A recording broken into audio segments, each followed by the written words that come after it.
They told me my son died quietly, far from home, and that there was nothing left to see. But some nights, when the wind crossed the fields just right, I could still hear the barn door creak like it was remembering something. That was when I knew the story they gave me was missing a piece. The story begins in a rural town where time moves slowly and grief is worn like a second coat. A mother lives alone on the edge of farmland, trying to survive the silence left behind after her teenage son's sudden death. The officials were polite, the neighbors careful with their words, and the truth neatly folded away. Or so it seemed, until small details began to surface, quietly asking to be noticed. The phone rang before the sky finished deciding what color it wanted to be. It got that blue-gray hour where the fields still look asleep. I remember staring at the ceiling, listening to it ring, thinking it might stop if I didn't move. It didn't. I sat up slowly, the blanket sliding off my shoulders, the floor cold when my feet touched it. The house was quiet in that way it only ever is just before morning. No birds yet, no wind. And just the sound of that phone insisting on being answered. I picked it up on the fourth ring. My voice came out smaller than I expected. Hello, there was a pause, not long, just long enough to feel deliberate. Frapperik. Then a man spoke, calm, clear, like he'd practiced the words somewhere private before bringing them to me. Ma'am, he said. He used my last name, said it gently, as if gentleness could soften what was coming next. I remember the way I leaned against the kitchen counter without realizing I was doing it. The way my hand tightened around the phone. He told me my son had been in an accident. Outside of town, that part was said quickly, like a footnote, as if the where didn't matter. He said my son was gone, not died, not killed, just gone. The kettle was still on the stove from the night before, unfinished tea sitting cold inside it. I remember noticing that, how odd it felt that something so ordinary was right there, untouched, while my whole life was being rearranged. I asked him what happened. There was another pause, longer this time. He said it was under investigation. He said it appeared to be an accident. He said there was no reason for concern. Each sentence was delivered carefully, like stones placed to block a path. I asked where my son was now. He cleared his throat. Just once, he said arrangements had been made, that everything was being taken care of. That I didn't need to worry about next steps, as if grief followed instructions. And I asked if I could see him. The word no didn't come right away. Instead, he talked around it.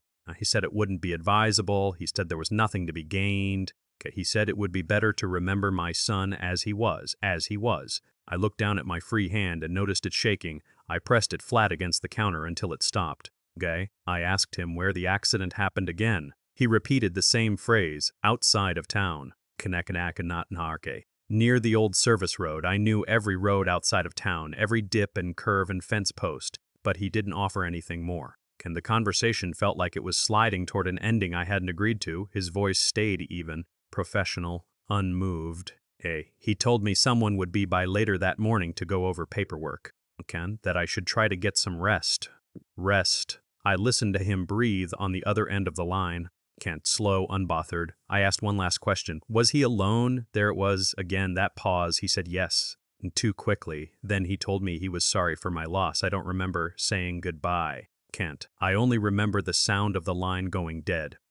I stood there for a long time with the phone still pressed to my ear. As if maybe he'd come back, as if maybe there had been a mistake. The kitchen clock ticked loud enough to feel like it was counting something important. The refrigerator hummed. The house kept breathing. I lowered the phone and set it on the counter, carefully, like it might break. That's when the quiet changed. It wasn't just silence, it was space. The hallway felt longer, the ceiling higher. Every room seemed to stretch outward, like the house was expanding to make room for what I'd just been given.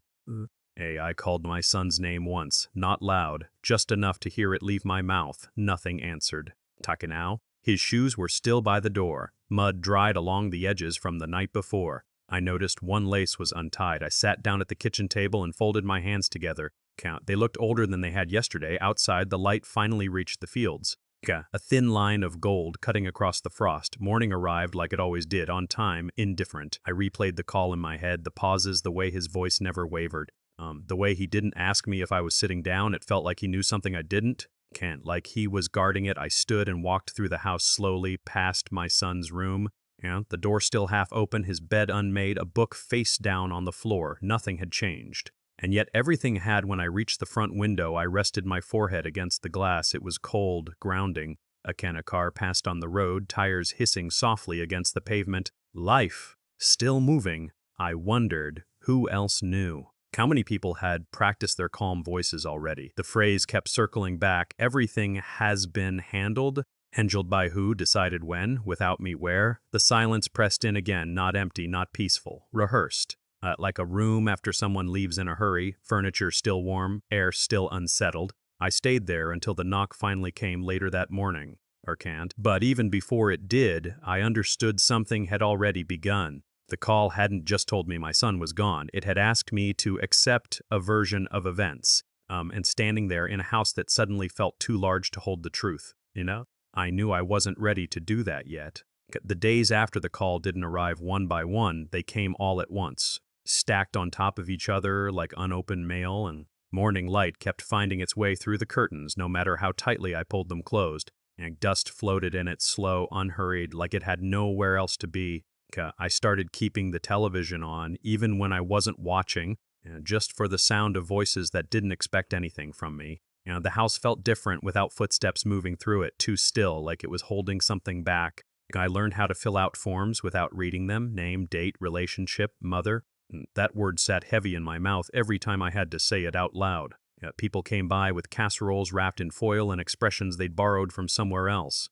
They stood in my kitchen, hands folded, eyes soft. They spoke quietly, as if loud voices might crack the walls. I'm so sorry, they said over and over, like a prayer that had lost its meaning. I nodded, thanked them. Kat watched them leave. When the door closed behind them, the silence rushed back in, not angry, just persistent. I didn't go into my son's room right away. I told myself there would be time, that nothing was in a hurry, but every time I passed the door, I felt it watching me. On the third day, I finally stepped inside. The air was different in there, stale, untouched. His bed was still unmade, blanket kicked halfway to the floor, pair of jeans draped over the chair like he might come back for them later. I stood very still, afraid that moving too much would disturb something important. Dust had begun to settle on the bookshelf, on the windowsill, on the small things he left behind, without thinking they mattered. A place where movement used to live had gone quiet. I didn't touch anything. I just stood there, listening. At night, the house grew louder in its own way, pipes ticking, floorboards shifting, the refrigerator clicking on and off like a heartbeat I couldn't slow down. I lay awake and waited for sounds that never came. No late-night footsteps, no door opening softly. Ajuels. I lay awake. No late-night footsteps, no door opening softly. No cough from the hallway. My body still expected them, like muscle memory refusing to let go. During the day, more paperwork appeared, delivered by people who spoke carefully and avoided my eyes. I signed where they pointed. One thing never showed up, no report, no explanation. No envelope with his belongings folded neatly inside. I told myself it was just taking time. That these things moved slowly, but slow felt different than this. I asked once, just once. The woman behind the desk pressed her lips together before she answered, said it was being handled, said someone would be in touch. She didn't look at me when she said it. The town seemed to shrink around me. People crossed the street instead of passing too close. Conversations stopped when I entered a room. When they did speak, their voices were lowered, as if grief had ears. At the grocery store, the cashier reached for my hand without asking, held it longer than necessary. I smiled because it felt expected, because it felt easier than explaining anything. At home, I began to notice what wasn't there. His backpack was missing. The one he carried everywhere, straps frayed, zipper broken just enough to be annoying. His phone never turned up. Neither did his jacket. They hadn't mentioned taking anything, hadn't asked. I stood in the laundry room one afternoon, holding one of his socks, clean, folded, left behind. I wondered what someone decides to keep when they take a person away. Night came again. I sat at the kitchen table with the light off, watching the moon move across the floor. It passed over the spot where he used to stand, leaning against the counter, asking what was for dinner even when he already knew. The house creaked softly. Like it was remembering him, I realized then how carefully quiet everyone had been. How no one asked for details, how no one seemed curious, as if the story had already been agreed upon. I walked the hallway slowly, barefoot, letting the floorboards speak under my weight. They sounded older than they had before. When I reached his door, I rested my hand against the frame. The wood felt worn there, polished by years of passing. I thought about the things that hadn't come back with him, and the things that might explain something or change it. I thought about how quickly they'd close the conversation, how efficiently they'd removed him from the world. The house exhaled around me, empty, patient. Okay. I lay down in my bed and stared at the ceiling until my eyes burned. Sleep came in short pieces. Broken, unhelpful. In one of those half-awake moments, I thought I heard footsteps, just one soft familiar. I held my breath, nothing followed. Morning found me sitting at the kitchen table again, hands wrapped around a mug that had gone cold. Outside, the town moved on schedule, cars passing, dogs barking, life continuing. Inside, something remained unfinished. They had taken my son, that much was clear. But as I sat there listening to a house without footsteps, I began to wonder what else they'd taken with him. The barn sits where the land stops pretending to be gentle past the fence line, and past the place where grass gives up and dirt takes over. Again, in the evenings it catches the last light like it's holding on to something it doesn't want to share. I hadn't looked at it in days, not directly, just in passing through windows, through the thin veil of distance I'd placed between myself and that part of the property. The air was cooling when I finally stepped outside, that soft hour when the sun lowers its voice. Cicadas starting up in uneven rhythm, the kind of quiet my son used to say felt honest. He used to disappear out there, no announcement, no explanation beyond a shrug and a half-smile. I liked the quiet, he'd say, as if quiet were a place you could visit. I stayed on the porch for a long moment, hands wrapped around my arms, watching the barn from afar. The wood looked darker than I remembered, rain-soaked, time-worn, like it had been aging on purpose.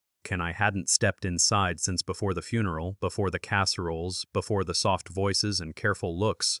I let it remain closed, like a held breath, like if I didn't open the door, whatever lived inside wouldn't escape. The gravel crunched under my shoes as I walked. Each step sounded louder than it should have, and the path felt longer than it used to. Halfway there, I almost turned back. The barn door was shut. Just like always, but something about it felt wrong. I stopped a few feet away and squinted. The lock caught the light, not the old one, not the rusted latch that used to stick in winter. This one was clean, new, silver, where everything else had gone dull. And I stood there, heart ticking louder than the cicadas. Someone had replaced it. I reached out and touched the metal. It was cool, unfamiliar. I hadn't asked for it to be changed. No one had mentioned coming out here. I tried the door out of habit. It didn't budge. A small sound escaped my throat before I could stop it. Not fear, not yet, just confusion settling in. The barn had always been mine. Oars. A place no one else bothered with. I stepped back and looked around. The fields were empty. No tire tracks. No footprints I could see. The sky dimmed another shade. And I remembered him sitting just inside the door on summer evenings, legs stretched out, watching dust float in the light. Said it helped him think. I remembered the way he'd smell like hay and old wood when he came back inside, like something grounded. I pressed my palm flat against the door. The wood was rough, splintered in places. It didn't feel like it remembered me. I stood there longer than made sense, listening, waiting for something to explain itself. Nothing did. On the walk back to the house, I kept looking over my shoulder, half expecting someone to call out. To stop me, the barn stayed quiet. Inside, the house greeted me with its usual stillness.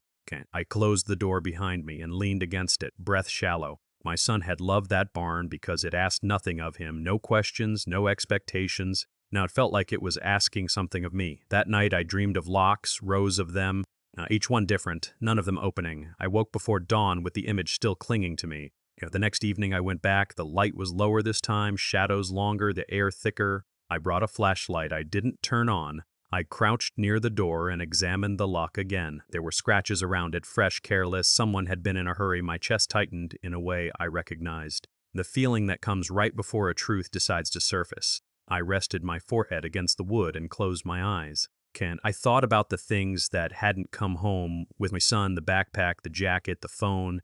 I thought about how easily the story had been wrapped up, tied off, the kekaper, the sterfer, that furcoast. The barn didn't belong in that neat ending. When I opened my eyes, I noticed something else. The ground near the door was disturbed, just slightly, as if something heavy had been dragged. I stood slowly, knees aching, and stepped back to take it in. The marks led away from the entrance, disappearing into shadow. My mouth went dry. I didn't go any farther. I wasn't ready to see what else might be waiting. Instead, I turned and walked home, each step measured, deliberate. Like if I moved too quickly, the moment might collapse. Inside, I sat at the kitchen table and stared at the wall. The house hummed around me. Someone had come onto my land, touched what belonged to my son, changed something without asking. That knowledge settled deep, heavy, unmovable. Later, as night pressed its weight against the windows, I stood in the doorway and looked out toward the barn one more time. Ka-ka-ka-ka-ka-ka. The moon had risen just enough to catch the roof, a pale outline against the dark. It looked closed, silent, patient, like it was waiting for me to be brave enough to open it. I turned off the light and let the darkness take the room. And somewhere out there, beyond the reach of my certainty, and the barn held on to its quiet. And for the first time since the call, I understood that silence doesn't always mean empty. The town looks the same when you're not paying attention. White fences, close storefronts before 9. A church sign that never changes its message fast enough. I walked its streets like I always had, but slower now, as if moving carefully might keep things from shifting again.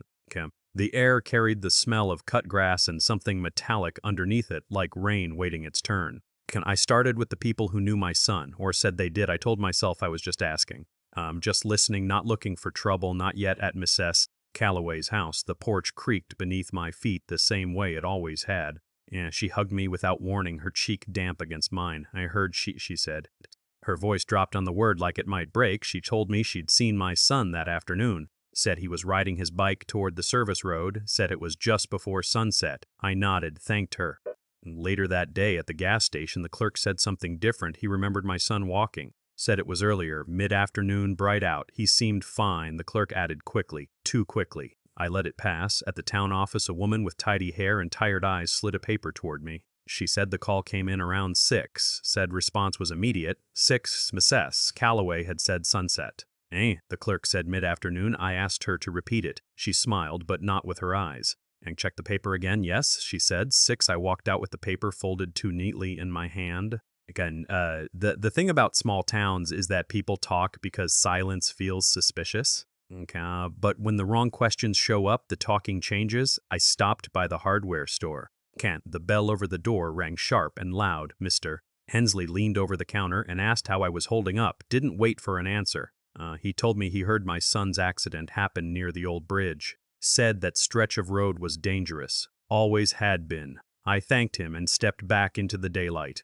The old bridge wasn't near the service road. I sat in my car for a long time after that, hands resting in my lap, engine off. The dashboard clock blinked like it wanted something from me. Each story on its own sounded reasonable, believable, clean. But laid side by side, they leaned away from each other, like magnets turned wrong. I went home and spread the pieces out across the kitchen table, notes scribbled on envelopes, times circled, places underlined. The more I looked, the more space appeared between them. I told myself memory is fragile. That grief rearranges details. But these weren't my memories, they were theirs. I went back out the next morning. The sheriff's office smelled like old coffee and floor cleaner. He stood when he saw me, polite, distant. I asked him where my son was found. Near the service road, he said without hesitation. I asked him how long he'd been there. He paused. Just a fraction too long. Not long, he said, then added, hard to say exactly. I nodded. I asked him who made the call. He said he'd have to check the file. I didn't push. Outside, the sun felt harsher than it had a moment before, like it was exposing something I wasn't supposed to see. At the diner, I sat in a corner booth and listened. Forks clinked, coffee poured. 2 women at the counter whispered about me, not unkindly, just cautiously. She's been asking questions. One said, low, careful, poor thing. The other replied, here, just an accident. And just that word kept showing up, small, final. I finished my coffee and left a larger tip than usual. Back home, I stood at the sink and watched water run over my hands until they wrinkled. I replayed each conversation in my head, the pauses, the corrections. The way people avoided specifics like they might bruise something, no one noticed the differences. Or if they did, they didn't say so. I was the only one lining the stories up. The only one watching them fail to touch. That night, I dreamed of clocks, each one ticking at a different speed. None of them agreeing on the hour. I woke with my jaw clenched. The next day, I returned to Mrs. Calloway's porch, asked her again gently about the time. She hesitated, looked past me toward the fields. She said it could have been later. The days blur together. They do blur, but not like that. I thanked her and walked away before she could offer more. As I crossed the yard, I felt it settle in. Not fear, not yet, rucugation. These weren't mistakes, they were adjustments, small enough to pass unnoticed. Careful enough to seem natural. Someone had decided what the story should sound like. And everyone else had filled in the rest however they needed to. Kakina. I stood at the edge of my driveway and looked down the road that led out of town. The same road my son had taken 100 times without trouble. The sky hung low, gray, undecided. I realized then that truth doesn't always announce itself. Sometimes it waits quietly, watching to see who's paying attention. Okay, inside, I added one more note to the table, a question mark circled twice. Why does everyone remember it differently? The house didn't answer, but it didn't feel empty either. It felt like something was shifting slowly, reluctantly. And for the first time, I understood that asking questions wasn't the danger. Believing the answers might be. Okay, the key was already on my ring when I noticed it, not new, not shiny. Just there, tucked between familiar teeth of metal, like it had always belonged. I stood at the back door with it resting in my palm, turning it once, then again, trying to remember when I'd last used it, trying to remember being given permission. Kane, the barn waited at the edge of the property, quiet in the late afternoon. The sun hung low enough to soften everything it touched, even things that didn't want to be softened. I walked slower than usual, as if the ground might warn me if I listened closely enough. The door looked the same as it had the night before, same weathered boards. Same new lock, catching light where it didn't belong. My hand shook when I lifted the key, just a little. Enough to notice it slid in easily, too easily. The click echoed louder than it should have. I paused there, forehead resting against the wood, breath shallow. The barn smelled faintly of rust and damp air even before I opened it, like it was already exhaling. When I pulled the door open, the sound carried, a long, low groan of wood giving way. Inside, the light came in first. Thin lines of it, cut through the dark, slanting down from cracks in the walls and gaps in the roof. Dust floated inside those beams, slow and deliberate, like it was thinking about where to land. I stood just inside the threshold and let my eyes adjust. The barn was quieter than I remembered, not empty. Just holding itself still, the floorboards near the entrance were scuffed, not old scuffs, new ones. Marks that hadn't yet learned how to fade. I crouched and ran my fingers just above them, didn't touch, and just followed the shape. Something heavy had been dragged, not lifted, pulled. The dust hadn't settled back the way it should have. It lay uneven, disturbed in places where nothing should have passed through. I straightened slowly, the air shifting with me. And that's when the smell hit sharp old wrong. Not rot, not exactly, more like metal and damp wood and something sour beneath it. A kind of smell that didn't belong to a place meant for quiet thinking. I took one step farther in, then another. Each movement stirred the dust, sending it back into the light. The barn responded with small sounds, wood creaking, a nail settling, the roof ticking softly as it cooled. I remembered my son sitting on a crate near the back wall, elbows on his knees. Said the barn helped him hear himself think. Standing there now, I couldn't hear him at all. Near the center of the floor, the marks deepened, wider, heavier. I followed them with my eyes, not my feet. Let them lead me toward the far wall where shadows thickened. There was a space there that felt emptied, not cleared, emptied, as if something had been there long enough to leave an impression, then taken away in a hurry. I wrapped my arms around myself without realizing it. The air felt colder in that corner. Or maybe that was just me. I bent down and picked up a handful of dust. It slipped through my fingers easily, leaving my skin gritty and dry, too dry. I brushed my hand against my jeans and stood again, heart beating somewhere high in my chest. Nothing in the barn was overturned, no signs of struggle, just absence. That felt worse. I noticed then that one of the old hooks along the wall was bent slightly, just enough to catch the eye if you were looking for things that didn't fit.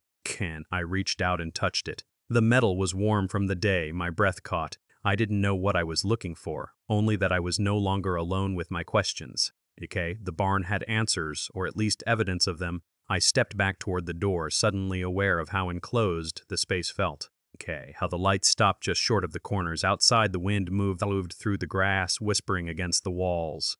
Inside, the air stayed still. I turned in a slow circle, committing everything to memory. The drag marks, the smell, the way the dust refused to lie flat. This wasn't a place where nothing had happened. This was a place where something had been made to disappear. I backed out into the daylight and closed the door carefully behind me. Didn't lock it. The sun was lower now, the sky warming into soft oranges and pale gray. The fields looked the same as they always had. That felt wrong, too. I stood there with the key still in my hand, feeling its weight differently than before. It wasn't just a key, it was a question someone hadn't meant for me to ask. As I walked back toward the house, the smell followed me, clung to my clothes, to my hands. Inside, I washed them longer than necessary, scrubbed until the water ran clear. It didn't help. That night, I left the porch light on, not for safety, for visibility.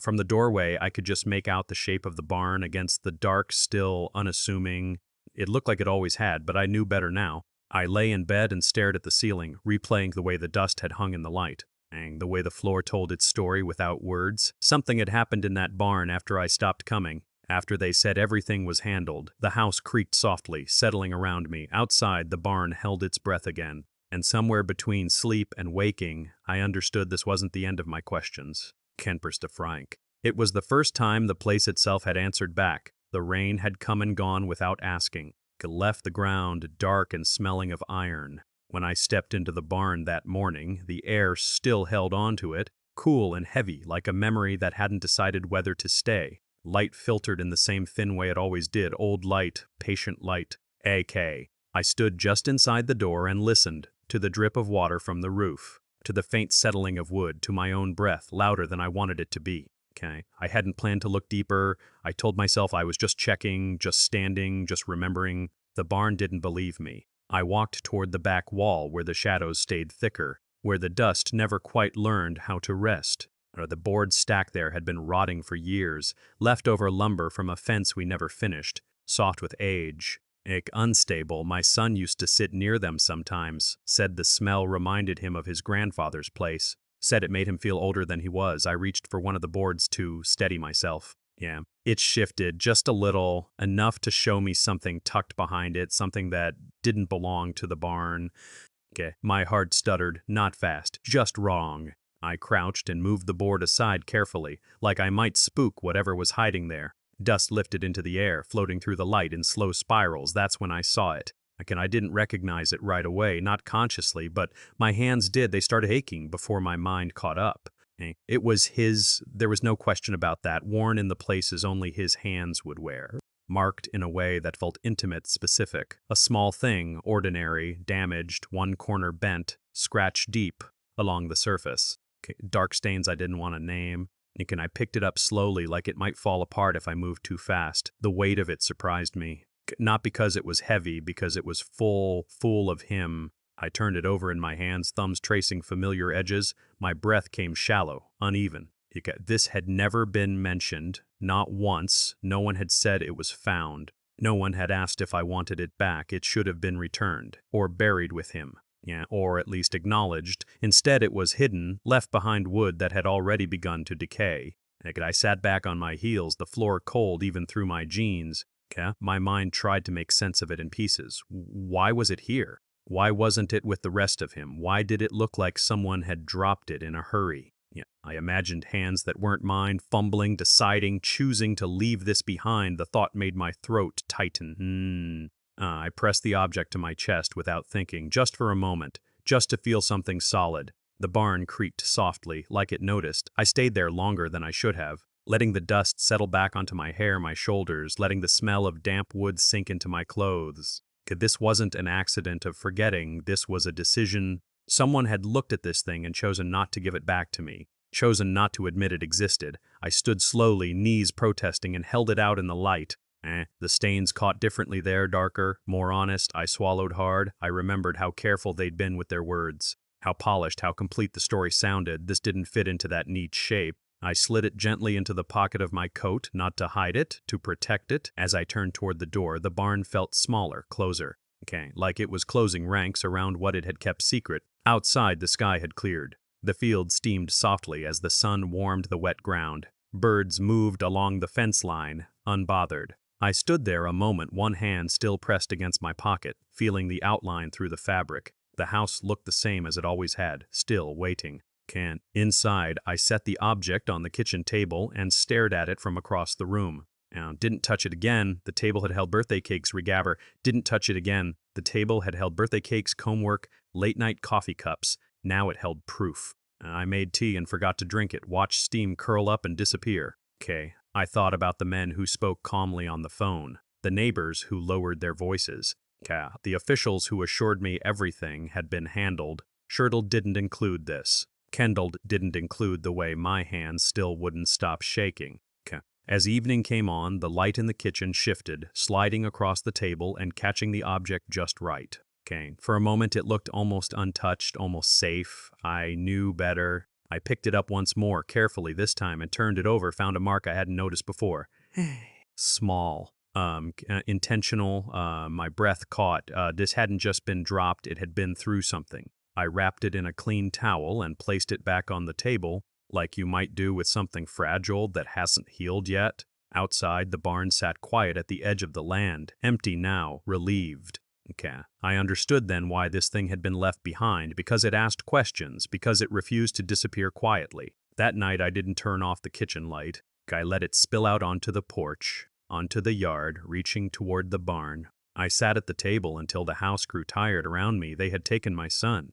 They had given me a story, but this was what they couldn't carry with them. And as I listened to the slow ticking of the clock on the wall, I knew this wasn't just something he'd left behind. It was something they couldn't bring themselves to face, and now neither could I. Okay, the morning light hadn't fully settled when the knock came, not loud, not urgent, just firm enough to announce itself. I was standing at the sink rinsing the same cup for the third time when I heard it. Okay, the sound carried through the house differently than the others had, heavier, intentional. I dried my hands slowly on a towel that had already done its job and walked to the door.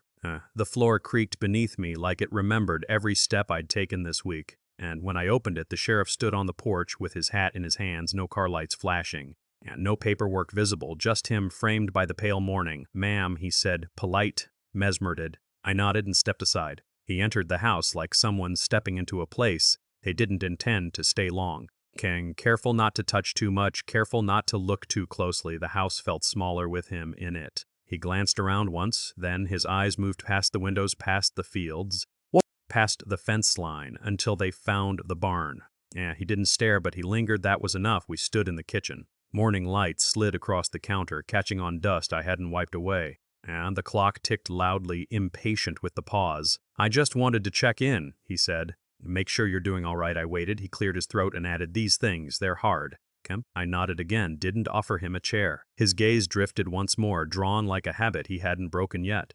"You've been asking questions," he said. "Not accusing, just stating a fact." I folded my hands together. "Is that a problem?" He shifted his weight. "Sometimes," he said carefully. "Reopening old wounds doesn't help anyone heal." Old wounds, the words felt premature, like something still bleeding being told to scab over. I'm not trying to cause trouble," I said. My voice surprised me with how steady it sounded. "Yeah, I know," he replied quickly, too quickly, "but there comes a point where letting things rest is the kinder thing." Kinder for who? I looked at him then, really looked, at the lines around his eyes. At the way his jaw tightened when he realized I wasn't looking away. "I found something," I said. And he didn't ask what. That silence told me more than an answer would have. His eyes moved again, to the window, to the barn, then back to me. This time he didn't hide it. "And I'd advise you not to dwell on things you don't fully understand," he said. His voice had shortened, lost some of its softness. "I understand more than I did," I replied. Another pause. The clock kept ticking. "Everything that needed to be handled," he said, "has been handled." That phrase again. "Yokan," I took a step closer, not threatening, just present. "Why was the lock changed?" I asked. He blinked, once. "Okay, I don't know what you're referring to," he said, but his eyes dropped just for a moment. Just for a moment. "Someone went into my barn," I continued. "Someone took something and left something else behind." Canked. He inhaled slowly through his nose, exhaled just as carefully. "There was activity in the area," he said. "Standard procedure," he said. "Standard procedure. That barn isn't public land." "I know, then why wasn't?" I told. His mouth opened, then closed again. "You've been through a lot," he said instead. "Stress can make things feel larger than they are." I almost laughed. "Instead," I said, "you didn't answer my question." His shoulders stiffened. "Malam," he said, "I'm trying to help you." The words sounded practiced, like they'd been used before. "Help me understand." I said. That's when his tone changed. Just slightly, but enough. "There are things," he said, "that don't benefit from being revisited." "Like what?"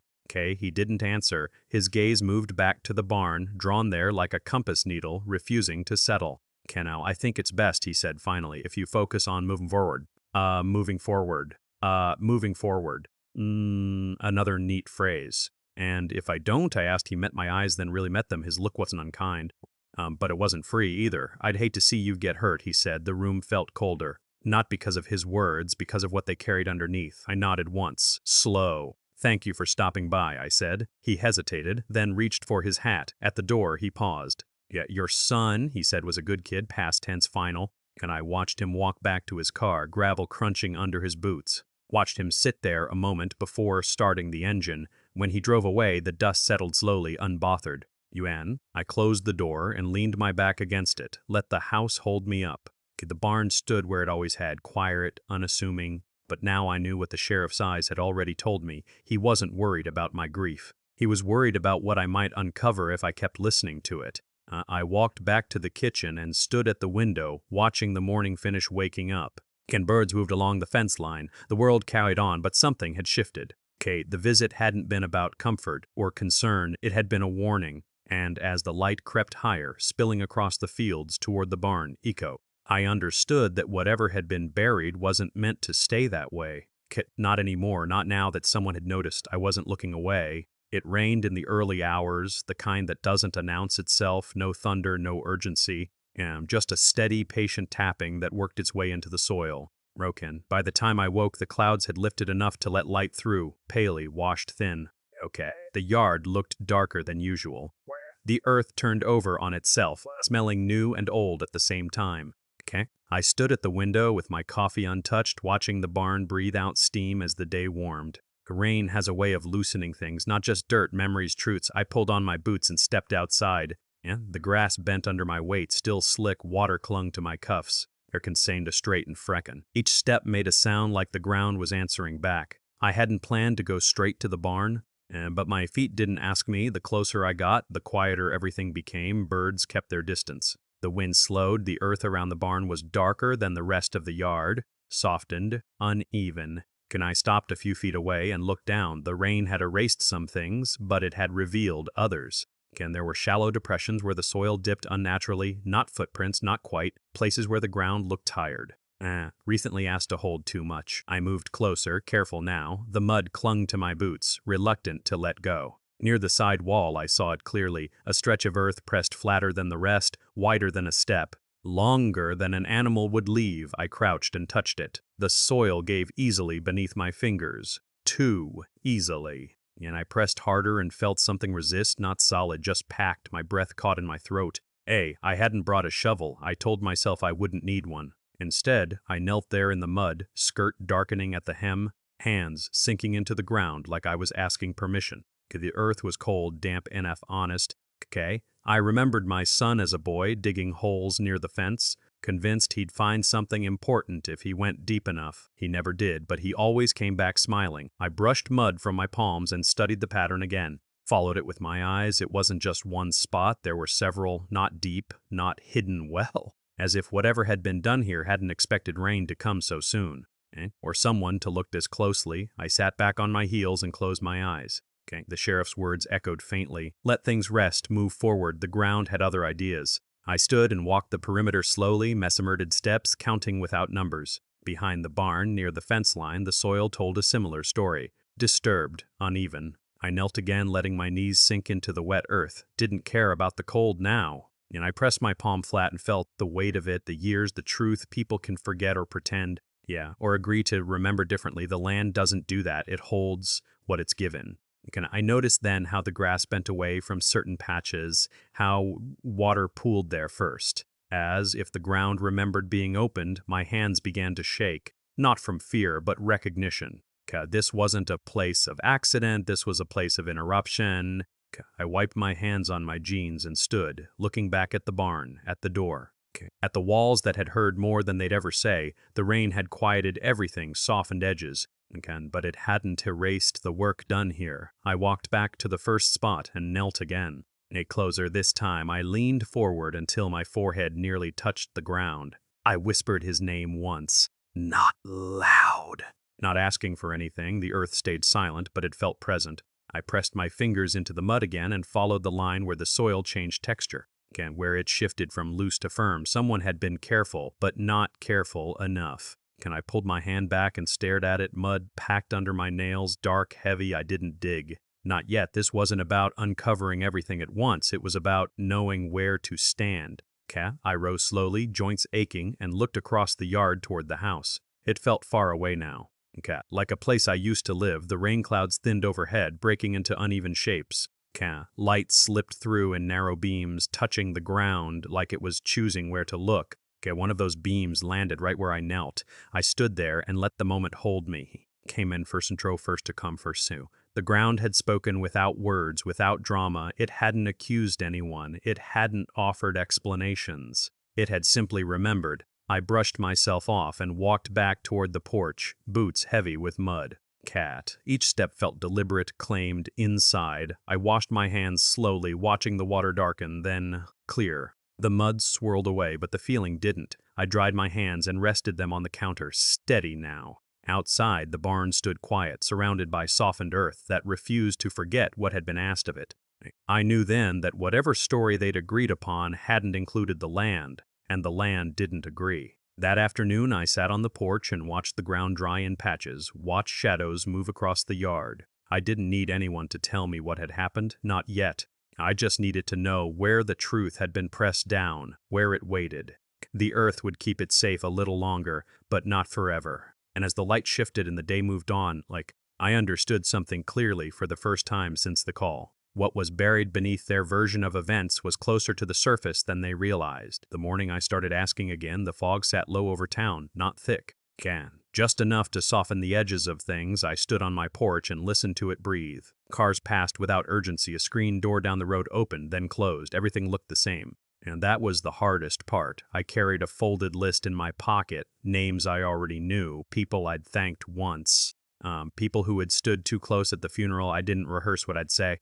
I'd learned grief doesn't follow scripts. The first door opened halfway. She recognized me immediately. Her shoulders dropped before her eyes did. I was just about to make tea, she said, as if that explained something. The house smelled like lemon cleaner and old carpet. We sat at a small table by the window, and the clock on the wall ticked too loudly. I asked her to tell me what she remembered. Just that. She spoke carefully, like she was handling Glass Times Weather, who arrived first. Nothing sounded wrong on its own. But she kept smoothing the tablecloth with her hand over and over. When I asked about the barn, her fingers stopped. She didn't look at me. "Oh, Ken, I don't think he was out there," she said too quickly. I thanked her for the tea I never touched and left. The fog thinned as the day went on. Sunlight crept back into the streets, exposing everything it touched. "Ken?" At the second house, a man answered with his hat already in his hands. He held it like an apology. We stood on his porch. He told me a similar story, almost word for word, except his timeline shifted by half an hour. When I mentioned that, he laughed softly. A sound meant to lighten the moment. "Hard night," he said, "easy to mix things up." His eyes kept drifting past me toward the fields. I asked him where my son was when he first saw him. He opened his mouth, closed it. Near the road, he finally said that wasn't what he'd told the sheriff. I knew that now. I thanked him too. By the third visit, my legs felt heavy, not tired, weighted. She met me at the door and didn't invite me in. We talked standing up, the space between us narrow. Her voice trembled when she spoke my son's name. Aka. She said she'd heard shouting, then corrected herself. Not shouting, she said, raised voices. I asked where she'd been standing. She pointed vaguely behind her, not toward the road. Toward the back of the properties, toward the barn. The air shifted, then, like something settling. I said his name again, slow. Her eyes filled, but nothing fell. We didn't think she started, then stopped. Silence does most of the work if you let it. She inhaled shakily. "He didn't die right away," she said. The words landed gently, but they stayed. "Harachirmi." She told me about fear, about not knowing what to do, about thinking someone else would handle it. A decision made in the space of a minute, or maybe longer. They moved him, she said, because it looked bad where he'd fallen, because the barn raised questions, because panic doesn't think about mothers. I listened without interrupting, without asking for details. I didn't need them. The story came apart in her mouth. And not lies exactly, just pieces that hadn't been allowed to touch before. When she finished, she covered her face with both hands. "I'm sorry," she whispered. "Not to me." To the space between us, I nodded once and stepped back. The last person was the hardest. And he met me outside, already defensive, crossed arms, tight jaw. "You've been talking to people," he said. I told him I was listening, and I told him I was listening. He scoffed. "They're confused." He said, "Grief does that." And I asked him to look at me. He didn't. I told him what I knew, not accusing, and just placing the facts on the ground between us. The barn, the timeline, the rain. He swallowed hard. "They said it would be easier," he said quietly, "for everyone." For everyone. Can't. That word again, everyone. Not my son, not me. He finally looked up. His eyes were red-rimmed, exhausted. We didn't mean for it to go that far, he said. Meaning didn't matter anymore. I thanked him too. Okay, by the time I walked home, the fog was gone completely. The day stood bare and honest. I sat at my kitchen table and unfolded the list. The paper was creased soft from being handled. I smoothed it flat. The story they'd agreed on had been simple, clean, an accident, a place, a time. But the truth had edges, and wait, my son hadn't died where they said he did. The barn had been erased because it asked too many questions, because it held evidence that didn't stay quiet. I understood now why the sheriff had come by, why the lock had changed, why no one wanted me there. They thought silence would hold. They were wrong. That evening, I walked back toward the barn as the sun lowered. The light stretched long across the yard, catching on every uneven patch of ground. I didn't go inside. I just stood there and listened. The truth had finally been spoken aloud, not all at once, not cleanly. But it was real, and once something is said, it doesn't belong to the dark anymore. The barn waited. The ground waited. And I knew as the light faded and the air cooled, that the next step wouldn't be quiet at all. The envelope arrived without ceremony. No return address that meant anything, just my name spelled correctly this time. It sat on the kitchen table for most of the morning. The light moved across it slowly, like it was waiting for permission. Outside, the day went on. A truck passed. A bird struck the window once, then flew off. I didn't rush. I'd learned that rushing never changed what was inside. And when I finally opened it, the paper was thin, official, careful. Words like amended and clarified, dates adjusted, locations corrected. No apologies, no explanation, just the quiet acknowledgement that what I'd been told before wasn't true. I folded the papers back into thirds, set them down. The house didn't react. It never does. They didn't call. No one knocked. The sheriff didn't come back. And no one from town asked how I was holding up. The truth slid into place the way dust does, settling without noise. I went to the post office later that day. People nodded. Some smiled too wide.